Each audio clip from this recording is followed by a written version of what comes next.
I would say, and on that second album,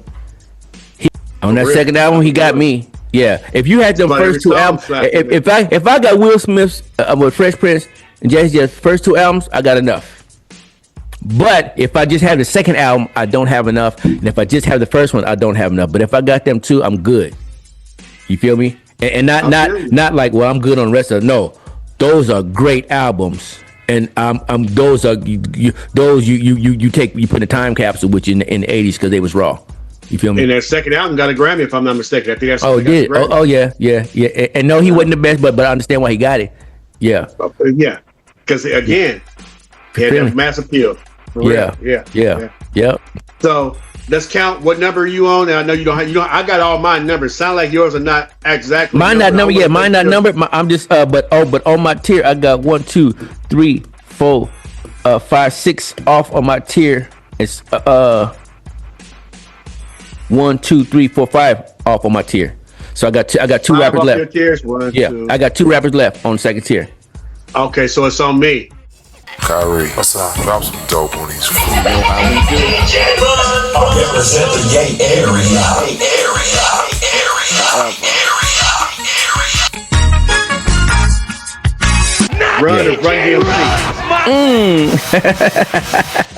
Run DMC, man. Hey, but go ahead and talk about it because that's my next one too. So just go and talk about it. Next one too? Yeah, go and talk about it. Right here, from 2 years ago, a friend of mine. He had everybody paying attention. That got everybody here because this is a new beat. This is a new way to flow. And he told a story that a lot of people are still cracking the code to this day. You know what I mean? Larry put me inside the Cadillac. The chauffeur drove off and he never came back.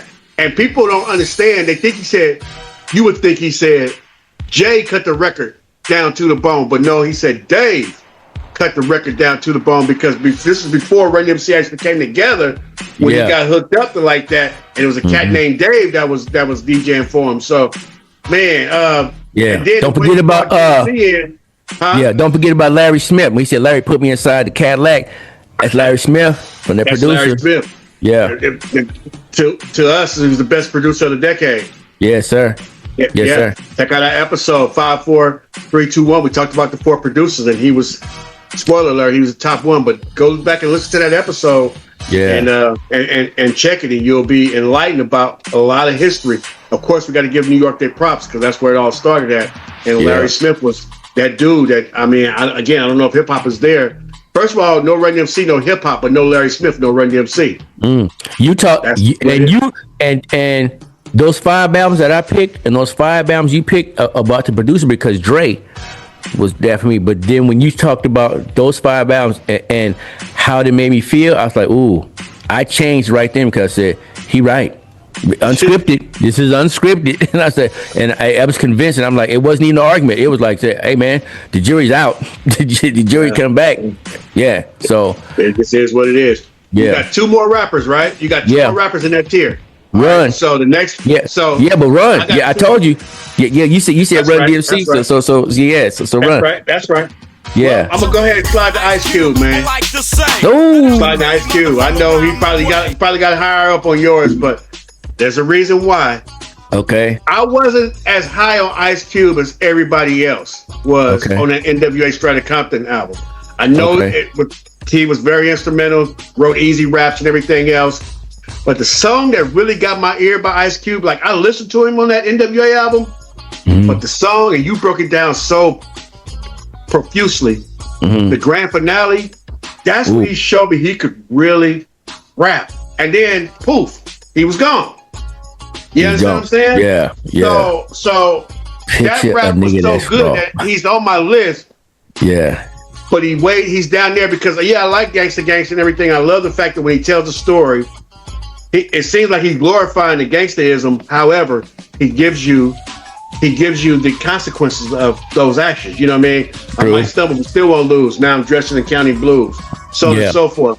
But that's where I got Ice Cube at, man. I got Ice Cube. My last one on this tier is Oakland's own Todd Shaw. Too short. For the 80s. Let me ask you this, because you wasn't in. You was gone. You left Cali in what year?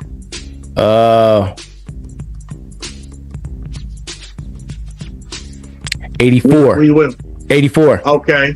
Okay. So what song by Too Short caught your ear? That means you probably missed. Well, the album caught me. Probably Mac Attack. Probably Mac so you Attack. didn't get Born in Mac. Okay. Yeah. So I was probably right. Mac You missed Attack. the first 3 albums. Then you missed the first 3. Yeah. He had 7. Don't Stop Rapping, Players, and Raw Uncut and X-Rated. Okay. If you didn't have a tape, though, when it came out, you didn't have no tape collections. Like you were nobody without the Too Short tape. So I was gone. I was out of Cali, and I was in Texas. I'm pretty sure I was in Texas, and I walked into the music store at the mall, and I saw Too Short in Texas. I said, "Whoa, he made it out here."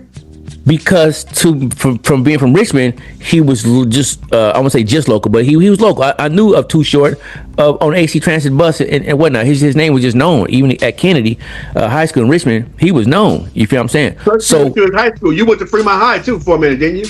Yeah, my last year. Yeah. So and they renamed that street after him. That Fremont High is on. They named it after Too Short. Yeah. Okay. So you're familiar with it. Yeah. So I was familiar with it. Get the street tapes though. Yeah, but when I saw that, I said, "Ooh wee!" I said, "He made it out here." And what year? What year is that? What year did Mac Born in Mac come out? 87. And re-released in 89 after Life Is Too Short. Jive re-released it. Oh, re-released it. Okay, and then Life Is Too Short. And I had both of them. I was in Texas with both of them, and I had a lowrider truck that had some banging speakers behind these seats. And when I put the first song when I put in it was, I believe it was a tape, not the CD. I put it in. I was like, "Ooh, it's a Mac Attack coming from way back." I said, "Ooh wee," and the beat, the track, man, and then song for song. I'm like, it was slapping. Yeah. So he was saying, and I took him with me, those tapes or CDs, I believe those tapes, to the East Coast. Yeah, they were tapes to the East Coast. And when I'm riding around with my boys, one boy back here, a couple boys back in the the bed of the truck, they're like, "Who is that? He sound like you." What's it? He from around my way. He from Oakland. Because they knew. Because when I'm not in the United States, somebody say, "Are you from California, huh?" Because if I'm talking, if I'm in California, somebody say, "Oh, you from the Bay, huh?" Yeah. If I'm in Bay, they say, "Oh, you a Richmond nigga, huh?" You from the closer you get, they pinpoint it. With however I'm talking or however I'm moving, it says Richmond. If you from Richmond, if we in the Bay, you gonna know how Oakland cats sound. You know how Richmond cats sound.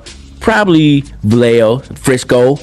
It's we all moving a certain kind of way, but we moving just a little bit different to where we know. Oh, he probably from here. And where you from again, man? And somebody told me the other day. I said, "Where you from, man?" He said, "I'm from the Bay." I said, "Oh man, I'm from Rich. Where you from?" He said, "San Mateo." I was like, They not like us. Look, I know you laugh. You the Tom Brady for me. Look, Mario got busy though. At one time, the Mario, that's what they called it. Mario was a little. But you know, your mama say, "Now you knew better than that, did you?" You knew better than that, did you? He knew better. They wanted to claim the fame, man. That's all. But that's not it. That's that ain't it, man. That's That ain't it. That ain't not it. So, but I say, okay. Now because we the only two brothers here right now. I'm gonna give you a pass on that. But you know better than that. yeah. But Too Short, man. he belongs on that second tier, man, because of what he brought to hip hop. And he got his own lane, and was own lane game at his own lane at the time was Oakland Game. You call it the Game, but it's Oakland. But Richie Rich is another one. The Game. Your lane is the Game, right? And when I go get a Too Short album, I know what I'm gonna get. I'm gonna get the Game. You'll get. The P Spitter, just like you was talking about, just like you were saying, Richie Rich. He's on that list of P Spitters. Yeah. He's Game the Game. All time. Yeah. Now Rich is not on my list, but Rich is on one of my all-time lists. He's just not on this for the '80s for me. But from what he became and who he is now at 60 years old, and he's still putting out albums that's raw. Did you hear his last album? I'm gonna send it to you. I want you to listen to his last album. That was in heavy rotation for me. Yeah, it was a heavy rotation. And he's still living it too. Now he's still living a great life. Yeah. So shout out Rick. We need to get him on the show. I want him on the show. Legend right there. Shout out to Rick. Yeah.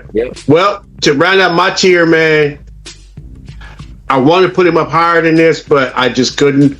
We're gonna see. But Chuck D is right there, man. And that Rebel Without a Pause, oh my goodness, all that noise, and I think you talk about that whistling and everything else. Yeah. But to hear the boy flowing, and I remember in ninth grade, man, we would sit in English class and we would play Hangman with rap lyrics. And I remember my boy, I couldn't figure it out for nothing, but it was a soul, rock and roll, coming like a run. You know what I'm saying? I was like, man, me and my boy Blair, shout out Blair, playing a Hangman version of Name That Tune by calling out the different letters and filling it in before getting hung. Hey, man, that's like something y'all that, or going home and write the lyrics to the song and come back and compare the notes, see if we got it right. Yeah, we doing everything but learning English. Hey, man, that's a game. You could call Parker Brothers or Hasbro's Toys R Us or something, man. That sounds like a game right there, man. Go on and give my man his money and give him a hip hop game for rap lyrics for Hangman. I would play that game. I would play that game, man. Yeah. That sounds like something you need to be. Chill game, man. We're about to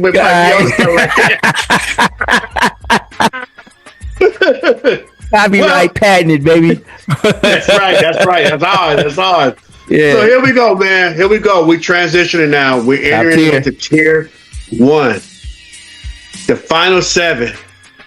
The elite tier. Woo! These are the artists whose records stayed in rotation, artists whose verses made us rewind the cassettes, artists whose flows became benchmarks. And for those final 7, we're going to give a favorite song and one of the best flows that they ever recorded. One of the best flows that they ever recorded. You think you can do that? You got it? I can do that. I can. Can y'all do it? Y'all know he can do it. I can do it. Can y'all do it?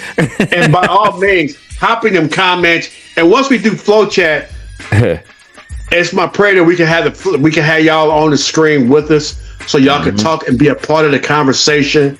Yeah. You know, because I'm sure somebody gonna say, "No, how do you have Chuck D at number 8?" You know what I'm saying? Yeah. How did you have? I wouldn't even have Hammer on my list. Whatever. We want to hear from y'all. We want y'all to be a part of the conversation. You might even sway us. Probably won't. But you might. We never know. You probably sway him. You probably sway him. You ain't swaying me. I'm angry to mine, man. But you know, the truth is the truth, and sometimes real recognize real, man. You know what I mean? And it be like that sometimes. Yeah, you got me with the flow of the year in '89. You got me too. It's been a couple of shows we did, man, but we didn't talk, and we have changed each other's mind. My girl pointed that out. She said, it's a couple of shows, or maybe 3 or so, where you guys have changed. You guys have changed each other's mind based on the foundation that you gave, and I really didn't know that. And then I was like, oh yeah, you know what? You're right. So. The people could. It's somebody that we may be forgetting. I forgot about Just Ice. You know, when you had him on there. You know, when you have him on there. I forgot. So where we are right now, I'm sure somebody is going to pick one that we may have forgotten and say, oh, you know what? I forgot about him. He may be on the list. You know, he may, if I would remember him, he may have been on the list or may have been hired, so somebody else might have got bumped off the boat. I still got my life raft. You feel me? I'm still the 21 I'm taking with me. So I'm gonna kick off. Who's next? Once again, back is the In my top tier, Rhyme animal, the uncannibal. it's Chuck D. Public enemy #1. Chuck D is top tier. Now, Bring it lower. I heard you. Now, I heard you have him a little bit lower, but he on the boat. He's still on Absolutely. the boat. He's What? still on the boat. He's just in first class with me. You got him somewhere down below. Chuck D is the MC that would help us save other MCs. Ooh. I mean that metaphorically and literally at the same time. He's the one that would help save a whole lot of other people, bro. Ooh. Hey, man. He's definitely on the boat. That sounds like a t-shirt. Go and turn that into a t-shirt. Turn that into a t-shirt. God dang. Woo. Yeah. I just made it up, man. Hey, man, that's a t-shirt. That one too. Yep. Well, hey, around here, when we say something, we say, man, that sounds like a t-shirt. If it's raw, it sounds like a t-shirt. That's like giving an amen. Yeah, that sounds like a t-shirt, man. That's a salute right there, man. That need to be, somebody needs to see that. Yeah, salute that one. Real tough. Yeah. And hold what on. song? Go ahead. He's also the biggest touring MC right now too, though, because he stay on tour, but he always be in Europe and other places, Amsterdam and stuff like that. Oh, I did not know. Public Enemy, they are always touring. They always doing shows. Wow. And it was one of the best I ever saw in concert, if I do say so myself. Do they come? Do they come to the U.S.? Because I haven't seen them. I tell you what, I don't know, but go on YouTube and just look up Public Enemy live. You're gonna find some shows. I promise. Okay. You'll find some shows. Okay. I would go see last year. Yeah, They dropped the album last year. They did. Okay. I would take my girl and go see Public Enemy. I would go see them. With Flavor Flav. Oh, with Flav. Okay, right on. Okay, that's dope right there. Yeah, we would definitely go see them for sure. And with this here, you say, what flow got you? Or what song got you? What's your favorite song? It could be a favorite song by him. It could be, and also what you think is his best flow in the 80s. I would say,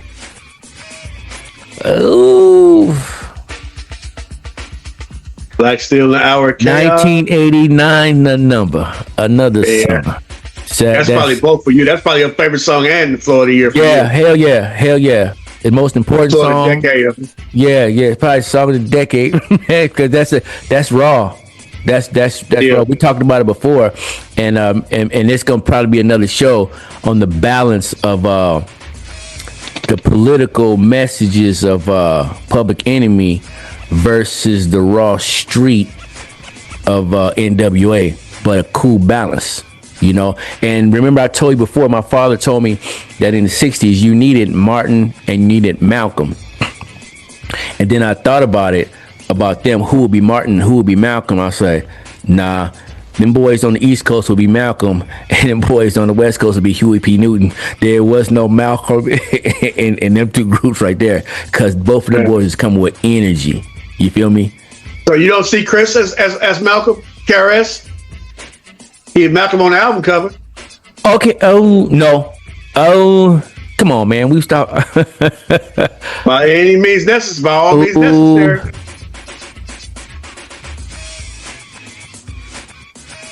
Nah, I'm going the other way. You know why? Because I remember them boys wearing X's. I remember Public Enemy had them X's. You feel me? They had their medallions and stuff. So I'm still gonna call them. I'm still gonna call them Malcolm. Man, I got a Malcolm for you though. Oh, you said they Malcolm. Okay. Malcolm. So you said, you mean there's no Martin? That's what you said. There's no Martin. There's no Martin. All right, got you. I got you.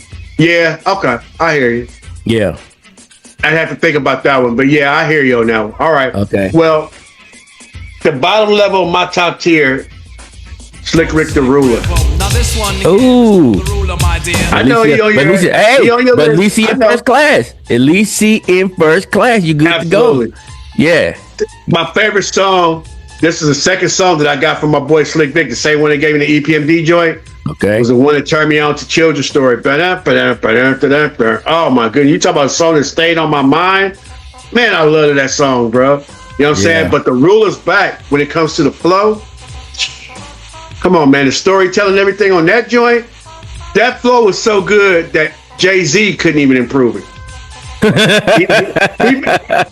Jay, you know what I'm saying? Jay can remake some songs, but he didn't do this justice though. I feel you on that one. Yeah. He did Tupac over. He did what Tupac would have done with Me and My Girlfriend. He took it to a whole nother level. I think if Pac would have had a chance, he would have done the same thing. But this right here, Jay couldn't even touch this one though. Hey man, speak on it, cause I'm gonna let you keep speaking on it because Slick Rick is right there for me, man. Slick Rick. Next on your list? Yeah, and you said, what's your favorite song or what's your favorite flow? And a lot of people gonna pick Children's Story. A lot of people gonna pick, could be Lottie Dottie. Goes like that. But man, the ruler's back. The ruler's back. Oh, well, wait a minute. 1A and 1B, because teacher, tell me how you do it. That's ridiculous. That's ridiculous, man. Yeah. Young World, Mona Lisa, Kid, What's the Scoop? All them songs is good great songs, man. Yeah. You talk about a great, a nicely put together album. Yeah. So there's no skips on that album, man. This was the moment I feared. You remember that? This was the moment I feared. Remember that one too. Remember Snoop did that, but it wasn't as good as Rick. So he did, but yeah. I'm surprised, man. We got as many. We have as many as we do. On a similar tier, but we have a lot. But we have some. Great is great. Yeah. We have. I don't know if this next. I don't know if this next is gonna be on your list though. Ooh. Oh, okay. I don't know if he's on your list. Okay. He should be on your list, but I don't know if he's on your list. Slick Rick was number 6 for you, right? Basically number 6, right? Basically, yeah. Scarface. Not on your list. Not on my list. And probably even hearing it right now, not for the 80s. For me. I understand where you're coming from. Let me tell you why he beat out Richie Rich so high up. He beat out Ren so high up. He beat out Ice Cube so high up because he was Michael Jackson along with the Jacksons, with the Ghetto Boys, to whereas every time that he rapped 3 full songs, Seek and Destroy, Scarface, and Life in the Fast Lane, to whereas you're like, oh, this boy rap different, and he tell a story that's a movie in your mind. Yeah. But then he got 3 partial songs on The Gangsta of Love, Mind of a Lunatic, and Talking Loud and Saying Nothing. Once again, shout out to my boy Victor. With Scarface, he could tell a story that could make you laugh. He'd be threatening somebody, but he could also clown somebody all in the same verse. Listen to just the first verse of Talking Loud, where he get on this dude, and he said, you and that big-eyed chick in a miniskirt. And then he says, don't look around like you haven't a clue. Like, I'm talking to you, you know what I'm saying? And then he ends that part, same verse. He said, I thought I was through, but this is far from the last. I'm going to jump off of her back onto your scandalous ASS. Dude, the way he does it, most people would miss this. It was my boy Slick Vic, who was like 10 years older than me, that really just pointed out the way he rapped was just different, man. Scarface was different in the 90s. I mean, in the 80s, and then the song Scarface is why he got his namesake now, Scarface, because he was rapping as DJ Action back then. Yeah. Dude, I want to put him up higher, but that was it because he hadn't dropped a solo album yet. And then Ghetto Boys had that one album. Yeah. The first album, I don't even think he was on Making Trouble. But yeah, I beg to differ, man. Scarface had something to say early in his career, even in the 80s. Definitely go on my 90s list, and my favorite storyteller of all time is Scarface. Favorite. Underrated. I don't know who's doing the rating. If he's underrated, I don't know who's doing the rating because he should be first in first class. Well, until he did a Tiny Desk, he was that rapper that you tell somebody, especially our age, you say, man, who are your top 5 rappers? And then they'll list them. And you say, what about Scarface? And 9 times out of 10, they'll be like, oh, yeah, I got to put Scarface in there. Yeah. You know what I'm saying? Yeah. Until recently, when he's really starting to get his flowers, and rightfully so, he's capitalized on it. He's been to catch that brother in concert, you get a chance to sing. He coming. He coming. And with a live band? Yeah. He coming with, I think he coming with Cube. I'm pretty sure. Pretty soon. Gonna be dope. That's gonna be dope. Yeah, man. Yeah. Okay. If it was 90s, yeah, I would definitely have him on here. But I mean, he's so important to the culture, but we sticking to the 80s. So right now, I'm going to Big Daddy Kane. Big Daddy Kane. And the one that got me was R.A.W. Really? Yeah, R.A.W. Big Daddy Kane. What did it stand for again? Raw was ready, and so it wasn't just raw. It was like it was Yeah, but something, yeah. I forget right now. Yeah, it was his whole. Yeah, it was his whole thing. It was the cameo cut. You know, he was clean. Confident. Ladies man, wasn't no joke. Dancing, he was dancing up there. With, that boy could dance. Yeah, that boy could dance. That boy could dance. My brother, scrap level the other. Yeah. So he made you conscious and aware of how you look, because he was dressing up. That boy looked like he was going to the club. Man, he probably was the first player to dress the way he was dressing in rap. Yeah, he was going to the Slick Rick was too. That was a different, but it was a different kind of dress. Slick Rick was right.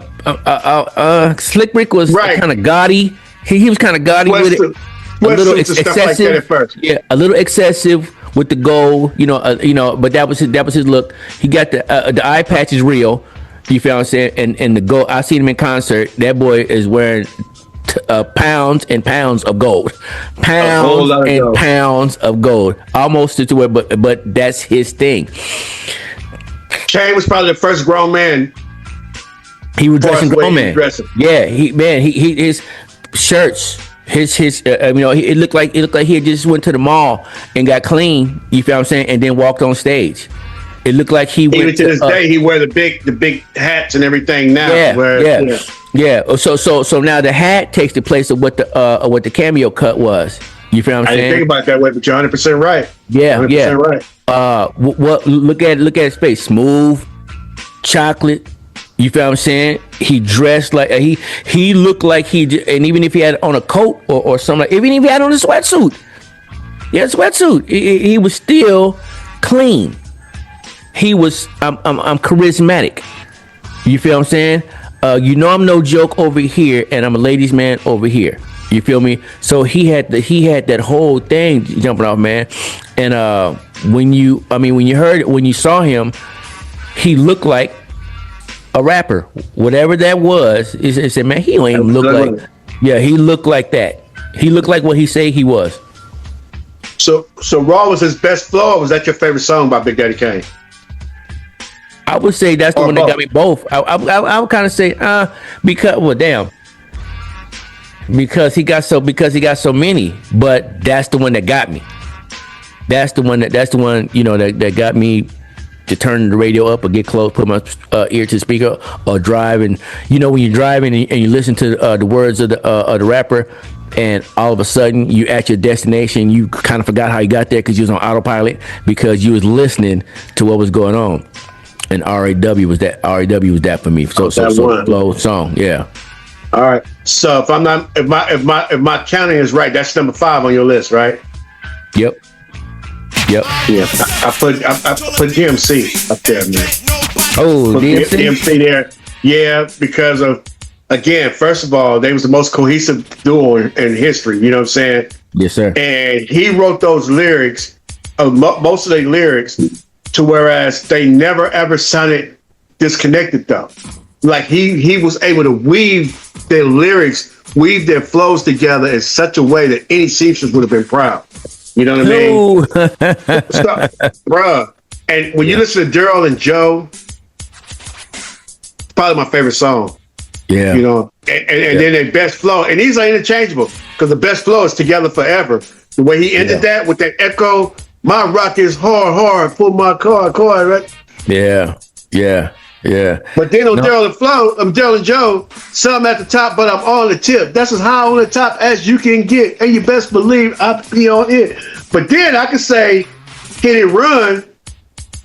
I'm the king of rap, rock, and of rhyme.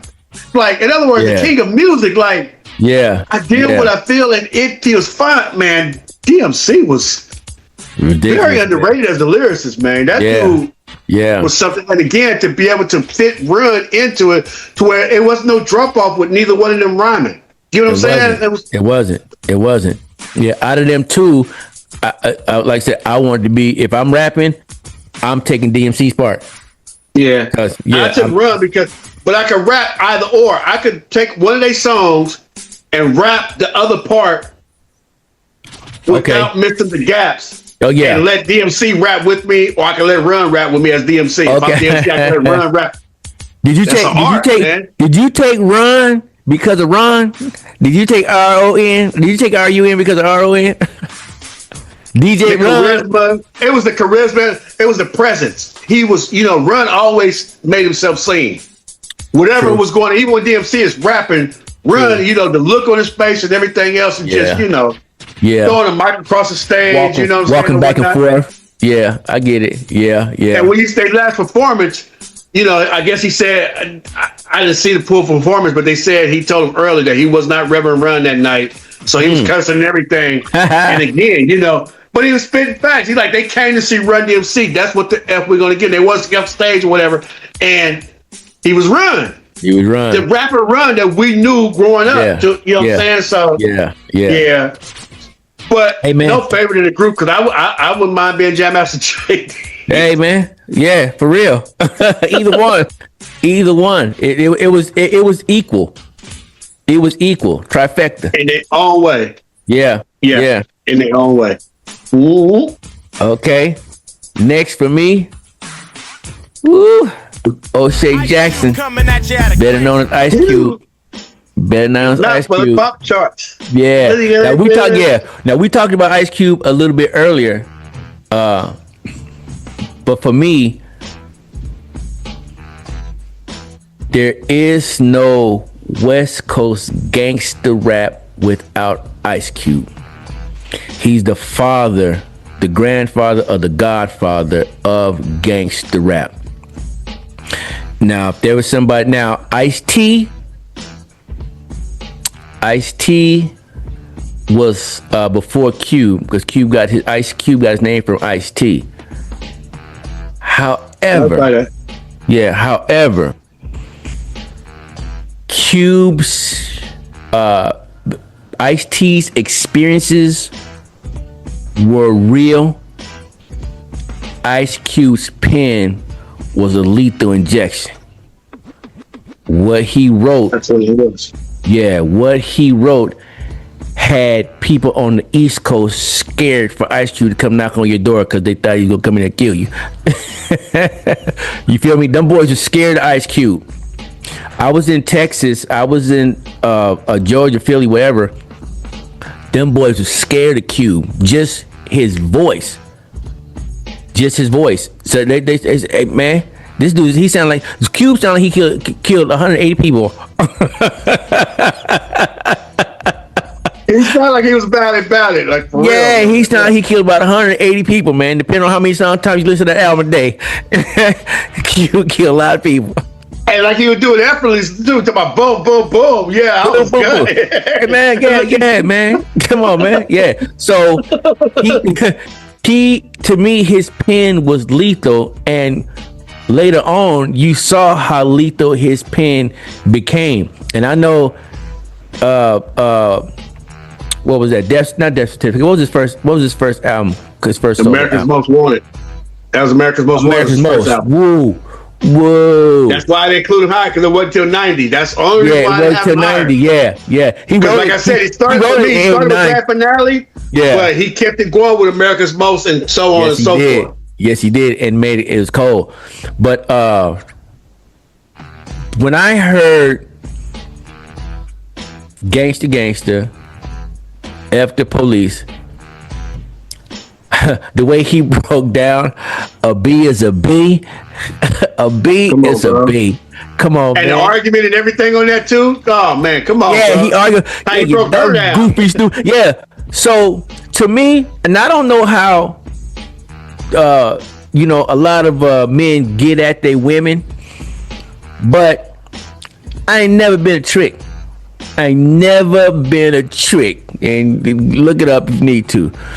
And what Ice Cube was representing on there, you know how guys are real nice, and it's just I'm gonna be nice, let her do whatever and say whatever in hopes of getting, whatever. Ice Cube said, "I ain't say you listen to the song, you dumb, goofy, silly, goofy." That was me. I ain't, man. Yeah, listen. He didn't sound like a punk. Hold on. Didn't even after he clowned her.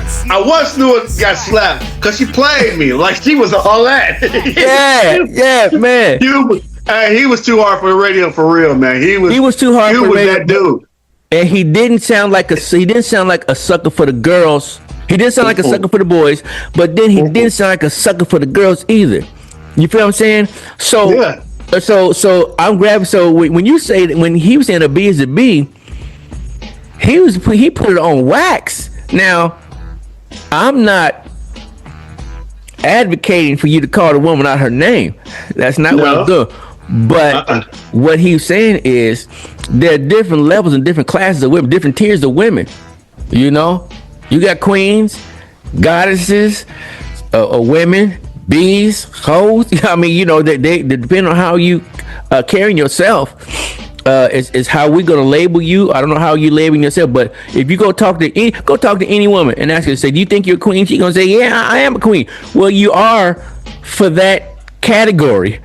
You're a queen for those people, but you're not a queen or top tier for these people over here. So what I'm saying, Cube, he represented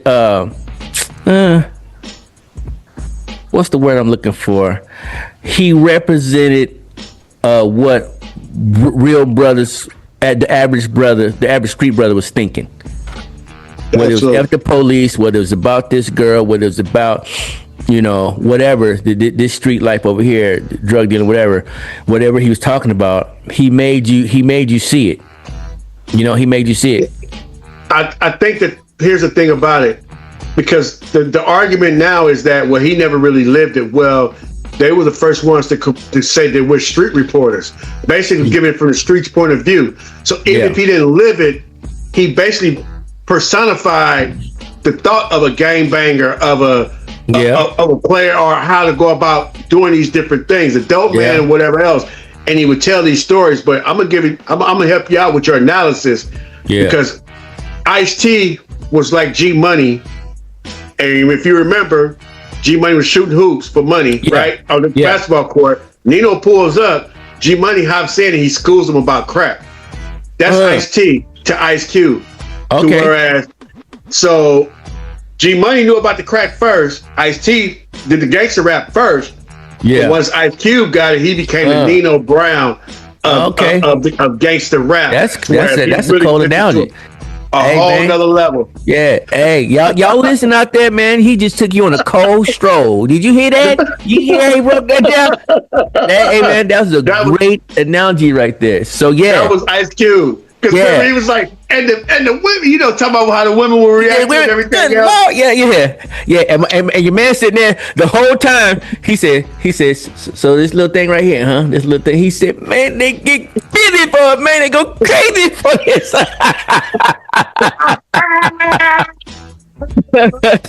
Oh man. That's what it was. Well, at this point, man, right there. Yeah. I'm not sure what number you on, but I'm at the fourth person on my list now. Fourth, okay. I'm sure he's on your list too. What number you on? Jay was your 4. 6, 5, 4. Yeah, 4. I'm on number. I got 3 left. All right, so I got 4 left, and that person is Rakim. Ooh. That's why I got Rakim. And I hate to hear. I mean, I don't hate it. I understand why a lot of people say he's the greatest of all time. Yeah. He's the blueprint of how to put a song together, how to put a rhyme together, and everything. I mean, period, plain blank. Yeah. And Eric B as president, when I first heard that in '86, bro, I was just blown away. To where it's still one of my favorite rap songs of all time. And then the flow on as the rhyme goes on is just that's my favorite Rakim song right there. The track and man, come on, man. Come on, it's perfect. Man. They're using that cold ass. What was they using? Barry White. Barry White. Ooh, look around and see how packed the party starts to get. I draw a crowd like an architect. The 5 boroughs react, and all the aisles attract, and every state can't wait, so they attack. Hold the spot on the floor, squeeze in because it's packed. He said, "Be more room with them other MCs that play the back. Like, get them out of here." Hey, man, on my back, on my truck, I had a camper shell on my truck, right? And on the back window, we usually put something back there because we was in that lowrider club I was telling you about. Lo and behold, right? So he put some on the back window. My brother had, he had the red, black, and green, fight the power, back there. And so I had a blue truck, and I was gonna put Mo Better Blues on there, right? But on my back window, it was Move the Crowd. Yeah, buddy. Yeah. Move the crowd. He was so good at that, man. Yeah. That boy said the homies go home and tell a friend, yo, man, Rakim? That brother struck again. Hey, yo, man, that brother right here? That brother struck again. He was something else. I want to put him higher up, but here's the problem with Rakim. To me, it seemed like, okay, so I ain't no joker's probably the flow on that album. Mm-hmm. And the next album, the flow on that album was not Follow the Leader. And then the next album, the flow was Let the Rhythm Hit 'Em. The problem is, for me, this is for me, I know I'm in the minority, it seemed like he put so much effort into that leading flow that the rest of the album just falls short. After such a great album, paid in full, then the beats and everything else is like, forgot about all that. Like, we need the full package from you, Rob. You know what I'm saying? So it's hard to get a classic. Why he's not higher up. Yeah, it's hard to get a classic album. I mean, that first album, but after that, for him to get it, it's hard for us to find a classic album. But he has some classics on there because Microphone Fiend is another one that had me, it was a heavy rotation. But that first album, I would have to say his first album is his Thriller. I would have to say his first one. His Thriller, yeah. His Thriller. More like a Purple Rain, because they messed up by putting them anytime he's rapping, the song is out of there. It's out of there. Yeah. But the instrumentals is just, Yeah. Eric B is on the cut. And people say all the time, it's no skips on it. Yes, it is. You're skipping Eric B is on the cut. You're skipping Chinese arithmetic. I wasn't always skipping Chinese arithmetic. Why? Because I was listening to what the DJ did. Now, the average person probably is going to, but I want to hear what was going on with all the different layers and levels and tracks in there. So I listened to it. Now, is it my go-to? I said, I can't wait to get in the car to get to the store and I'm going to put this in. No, that's not that. But You'll do that with a touch of jazz, though. Yeah. You'll listen to that with touch of jazz. On some days, I'll go to that. I start off my ride with that song. With that song? Yeah. I'd agree. Yeah. So, man, Rakim,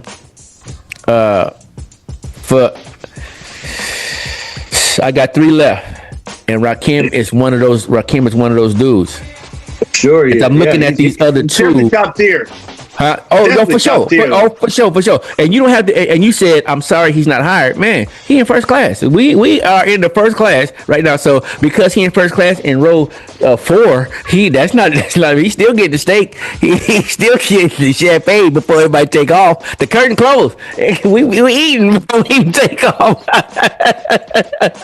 We agree. Yeah. So looking at these three. Rakim is going to be, he's top tier, but if you counting as like number 3, he would be my number 3, and he'd be in the third row in first class. Rakim, and for everything you just said, I don't really have to say nothing else to I mean, Rakim, you know. Yeah. Well, who's sitting in front of him? I got 2 left. Oh, you got 2 left. Yeah. So, okay. All right. Well. See, this is where it gets. This is where we reach a little turbulence because we talk about first class flights and all that. I'm just saying it's a little turbulent. Yeah, I have 3 of these left over. You have 2 left over. Yeah. I'm tempted to switch my number 3, and I think I am going to do it. I'm going to call it audible. I'm going to put my number 3 as my number 1, and my number 1 is my number 3. The second one's going to say the same. So with that being said, Too Short, Todd Shaw is my number 3. That's your number 3. He's my number 3. And I have him. This is my notes I had for why he was number 1. He's the longest active and relevant artist of his era, and relevant to this day. He's still dropping great albums. You didn't get that Freaky Tales Volume 1 last year. Dude, that one of his best albums, bro. That's one of his best albums. I downloaded it, but I don't believe I've listened to it because I can't remember it. But I did download it. I got to go listen to it. And let me give you some incentive. And Banks produced like half the tracks on there. Ooh, and Banks bad boy. If y'all don't know, go look him up. They got back together again, man. Okay. So my only criticism on Short is that I wish that he had exercised more creative control and made more records in the spirit of the ghetto. And he talks about the reason why he didn't is because he had songs like that, but the A&R said no. They want to hear you talk the pimp game. They want to hear that kind of music. They don't want I get it. conscious records. And he settled for the bag. There's an interview where he said that in his words, but I can't find it. But when it comes to longevity, though, nobody did it better than Short. He was before LL, and LL ain't made a relevant album. LL dropped last year too, and it was all right. Yeah. But that was his first album in like 10 years. Short been dropping album after album after album, and his biggest hit came in 2006 of all. You know what I'm saying? The Blow the Whistle. Blow the Whistle, yeah. Go figure. You know what I'm saying? So that's the reason why. But he's my number 3, and then because you already gave yours, number 2. I know you're finna talk about him. I know you're gonna talk about him. I don't know if he's number 2 or number 1. He's on your list though. Who you about to say? He number 2. He's number 2. You number 2. I want to put him at number 1 though, but the DLC. I want to put him at number 1. I want to put him at number 1. The reason why I can't put him at number 1 is the same reason why it took so long for Terrell Davis to get in the Hall of Fame for Denver Broncos. You didn't have enough out there. You didn't have enough. The DLC is Hall of Fame. He right. For sure. Right. Yeah, but because of what he did. But if he's just rapping, then I have to say no. But if he Hall of Fame, you can't tell a story without him. But for his pen and for what he did for everybody in Compton and Long Beach, that's Hall of Fame right there. But the DLC, and don't forget he wrote some of us straight out of Compton. Don't forget that. Yeah, I'm talking about that pen for all of them, for all and Snoop. And Dre, the Chronic, and all on those classics, his name or his pen is in there. He was around. Yeah, you feel me? Yeah. What's your favorite song by the DLC? Stop it.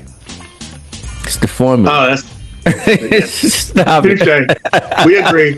Stop it. We agree. Stop it. That's my favorite video. But come on, man. Stop. Look, this talking about right now. I'm getting the goosebumps. It's the formula, man. That's the cold track. Well, this is a different question. What's his best flow?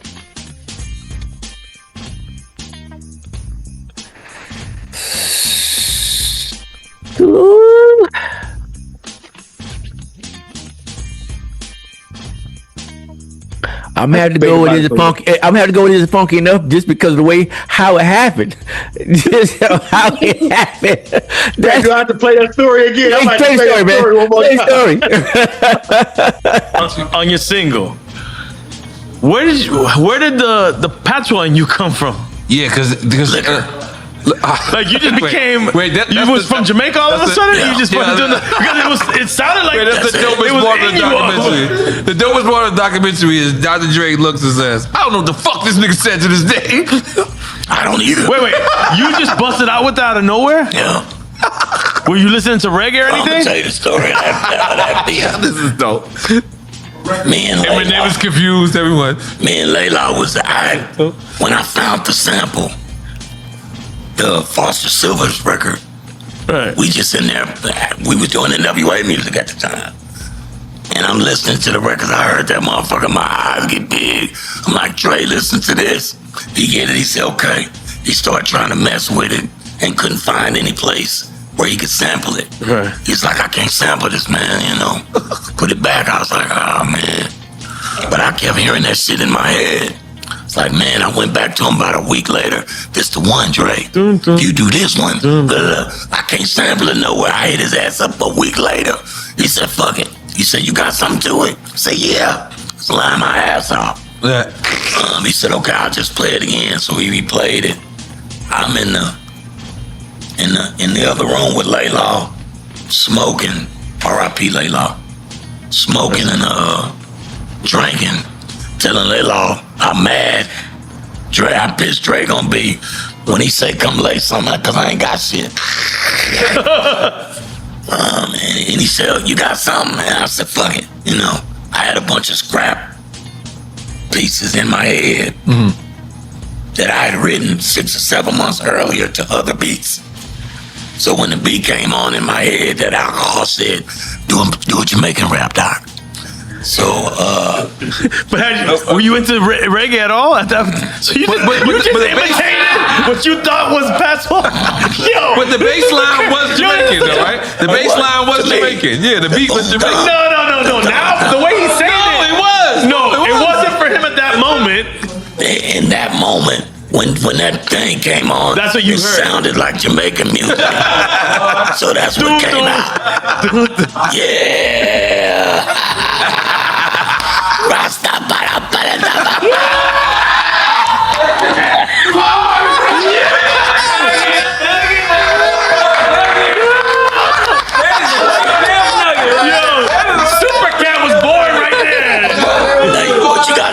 Trip off this. None of them guys knew what was finna come out, cause shit I didn't know. What did they think? And you need to click on, and it pop on, so that. And I went, y'all ready for this? I was talking to them. And they stayed on record. Y'all ready for this? Yeah, and then motherfuckers went. And the motherfuckers like, oh my God, keep going. And that was one take. Wow. And some of that song is not, it ain't words, it's just You just faking on there. It's classic. It's never gonna get old. That story is never gonna get old, and when you hear it, you're gonna be like, what? Right? So that has to be his greatest flow right there. Right there. I would agree with you, but I gotta stick with mine. The Portrait of a Masterpiece is just hey, that is a masterclass on how to rap and flow and make a mistake and still keep it going. Like you say, can I so I can catch my breath? Is that the one? Okay. The only reason that one is not number one is because of the story. I know. The other one. I mean, come on, man. You have nothing, and then you have nothing, and then you come with that. I got it, man. That's some player stuff right there. But every time he rapped, he said something, and every time he said something, he was flowing, mind blowing. Lend me an ear. Let the bass go. Ooh, all beautiful, but then he was just the doc and the doctor. No one could do it better. Whirlwind Pyramid. He was a lyricist. He's a lot of people's favorite rapper, man. When they look back at that one album and say DOC was that one album. Yeah, that one. Let's take his pen. If you took his pen out of straight out of Compton, you take his pen out of he probably on there with Niggas for Life too. Probably. I'm not sure. Yeah, he was. He was around there. Yeah. What? And then the Dog Pound. Yeah, Dog Pound. Not Dog Pound. The Chronic, and then Doggy Style, teaching Snoop how to rap, how to formulate a song. I mean, if you just have that one album, and in the 80s, well, especially that year, no one could do it better. No one had done it better. That'd be the best. That might be the album of the decade. It might be solo. The solo album.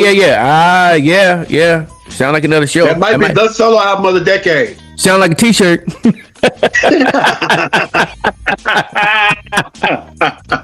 Well, with that right there, man, and let me tell you, he is on Ifla Zaggin, otherwise known as For Life. Okay. Because remember, this Willie Johnson, remember, and he was in a parking lot. Yeah. Them skits and stuff. Yeah. He got his Johnson twins over here. He was on that album too. Where you had a car passing by, bumping, if it ain't rough, it ain't me, and it sounded like I was playing with a car passing by, fading off in the distance, and they start singing "Don't Drink That Wine."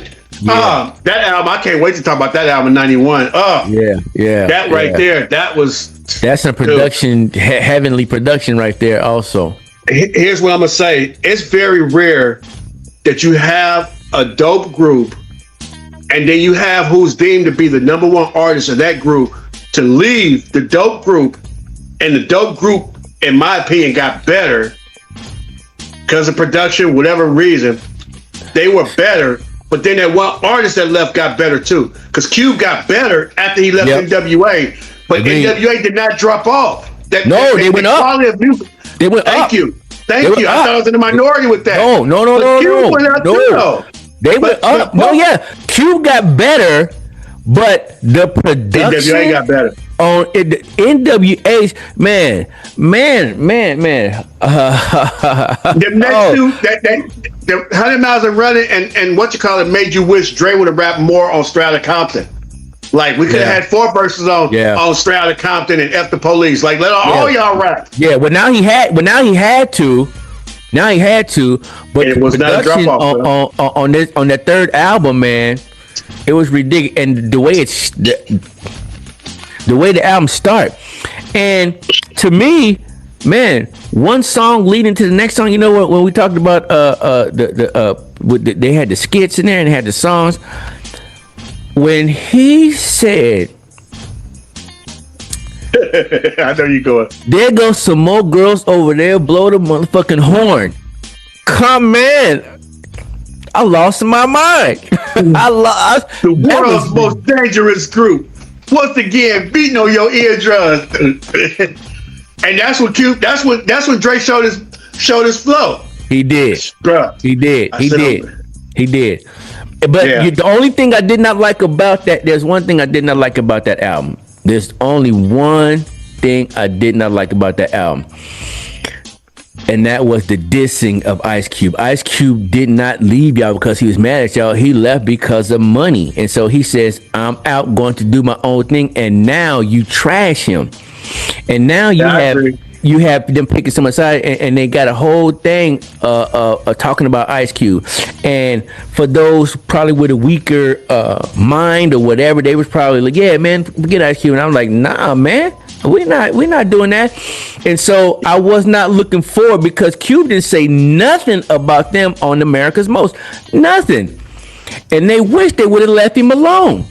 Because when he put pen to that, he said, okay, that's what you want to do. And he killed you. Yeah, he put pen to paper and belt to the behind, bro. With that, Hey man. He came off the turnbuckle with that one. He destroyed you, and probably the greatest diss song ever.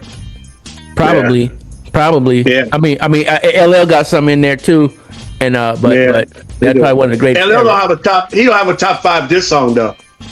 LL don't have a top 5 diss song. I don't see him as a top 5. Let me think. I have to think about it. I think about it. Yeah. But with that being said, you haven't mentioned LL, and LL, like I said, I had him above Too Short because Short been around longer than L, but we're not talking about lifetime achievement. And let me just say this for the record. People are still rediscovering Walking Without a Panther. Radio, Bad, and Walking with the Panther is probably the best 3 solo albums in a row, except for Tupac a little bit later on with Me Against the World, All Eyes, and Machiavelli. Oh, okay. I'm gonna throw. I'm gonna throw Ice Cube. I'm gonna throw Ice Cube in there. You got America's Most. You got America's Most, Kill That Will, and then Death Certificate. That was cold. As long as you don't include Lethal Injection, I'm with, or the Predator, whichever one came first. I said Kill That Will was dope. Kill That Will was dope. It was short. It was short, but it was dope. It was dope. Yeah. I'll give you that. So we probably have to. I probably have to think about that a little bit longer and look at it. But Cube had that. That was a dope run right there. And to me, at that time, he was the best rapper at that time. Right. He was the king. He in the early 90s. We'll get to the 90s soon enough. We want to finish these 80s, but you're right. But there's some people who will say the Predator, and I'm like, that album was not very good. And Lethal Injection was alright. It had some standout cuts on there, but it was alright. It wasn't his best work. Right. His first 3 albums was dope. The first three, yeah. So for the 80s, LL is your number 1? It's got to be LL. Oh, that's something. That shout out to James Todd Smith. Because we both agreed that was it.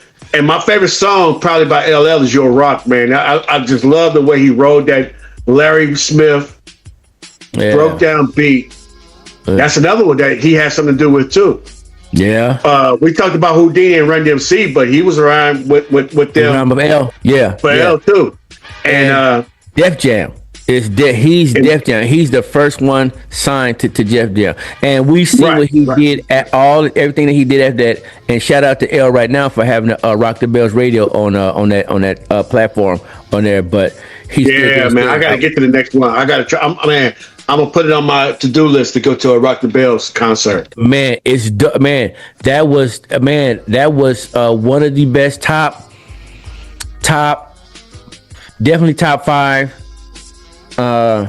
Maybe top 3 concerts that I've seen, and based on who was there also, because it wasn't just L. Salt Pepper was there. Yeah, that many artists. It's got to be a top. It's got to be a top notch. It's top, man. It was bomb. It was bomb. And the only ones that's for certain is beating him out. I seen Mike. You talking about problem, but I seen Mike. So everything was second to that. Yeah.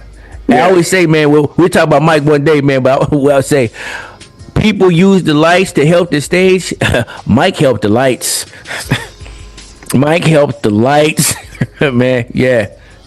And them sparkles, them sparkles and stuff he had on there. It was just letting you know. See, I need you to see everything I'm doing because you probably go miss it if I don't have no sparkles on here. Yeah, to see that movie definitely helped put everything into perspective. And my favorite song, I'll go ahead and say it now because we on this note. First of all, make sure that you like, comment, subscribe. If you're feeling the flow, especially if you made it this far, you owe us a like. And make sure you subscribe because we plan to come with an R&B version called Classic Note. And definitely want to kick it off with Michael Jackson, who, in my opinion, is the greatest entertainer of all time. Yes. But I love that version of Don't Stop Till You Get Enough that they had in that movie. Because first of all, it's my favorite song by Michael. And the way it breaks down with just the bass line, and then it just has just the music, and they telling him how to perform it was just dope. And then it ended on Human Nature, was my second favorite song by Michael. Was just it was epic, man. That was an experience. Hey, man, my favorite song by Mike, the favorite, it's a favorite. God dang, my favorite. No, I'm not gonna go there yet. My favorite outro, the best outro in the history of records is Michael Jackson, and You Will Always Be the Lady in My Life. That outro, every wedding. Don't get no better. Every wedding, man. Every wedding. The second best outro ever. What is it? Liberian Girl. Go play it. Go listen to it. Listen to the outro. So don't cut the scream. Don't cut scream on me. Here's my thing. I love Liberian Girl. Love the song. However, each time it was redone, I thought it was better. I thought MC Light did it justice what she did with Keep It On. Okay. And Tupac Unborn Child is, oh my goodness. Okay, but they needed that track. They got that. But to think about this. Think about in hip hop, in the history of hip hop, or in the history of people using another track. If you start with a Michael Jackson track, you automatically won. You won. To get it cleared, first of all, you got to get it cleared. But with SWV. That was dope. La, la, la, you already won because you got Mike in there. Anytime you hear Michael Jackson in the song, or anytime you hear a Michael Jackson track or a Jackson 5 track, you automatically win. So you should go platinum. If you don't go platinum, you need a whooping. Yeah. Hey, I don't know if you know, Tupac also sampled that Human Nature beat. Did he? Oh, you didn't know that? Oh, hold on. For what song? I sent it to you. Okay. Okay. Yeah. That's a whole other conversation about Tupac and his posthumous records. Yeah. They dropped the ball with that. I'll put it to you like that. They dropped the ball. How did I miss that? Because it didn't get released. Oh, okay. Most of his songs was always over samples, and the camp didn't clear the sample, so it was remade with a different beat. Okay. So it was on until the end of time. I think 2 versions, but never with the original beat. Okay. And Danny Boy singing the hook on it. Dope. It's dope, bro. Yeah, send me that. Yeah, man. Send me that today. Send me that today. I got you. Well, I mean, there we have it, bro. We pulled it off, man. 21 MCs. Yeah. 3 tiers, man. Bro. The way you 7 had it, MCs man. in each tier. Huh? That was your idea. I mean, and it was raw because usually a top 10 and a top 10 could get kind of boring, you know what I mean, or top 5. But the way you hooked, man, with the 21, how you hooked that up, man. When he told me how we was gonna do this, and he said 7 MCs. I said 7. I said that's not enough. And then he came with the 21 and how he put it together. But for Rakim, I take 7 MCs. I take 7 more brothers who think they can rhyme. I take 7 more before I go for mine. I was like, ooh, that's 21 MCs. That's at dope. the same time.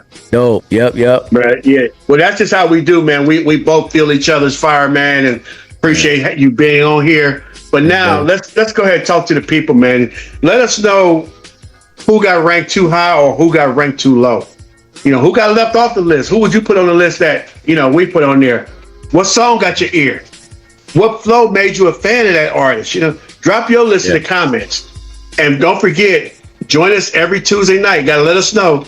Join us every Tuesday night at 5:30. Man, I think we can probably do something with YouTube. I'm gonna talk to my homie again, see how we can line that up, and just have people just join us and be a part of it, man. Make your comments sing, make your voices heard. And remember, this culture belongs to all of us. It belongs to all of us. Every beat tells a story, and the flow is how it's told. So for Khari, KDD, I'm DjRon-TheClassic DJ from the Bay, signing off. Catch you next time on the Flow. Classic Flow. Peace. Khari, what's up? Drop some dope on these. Represent the gay area.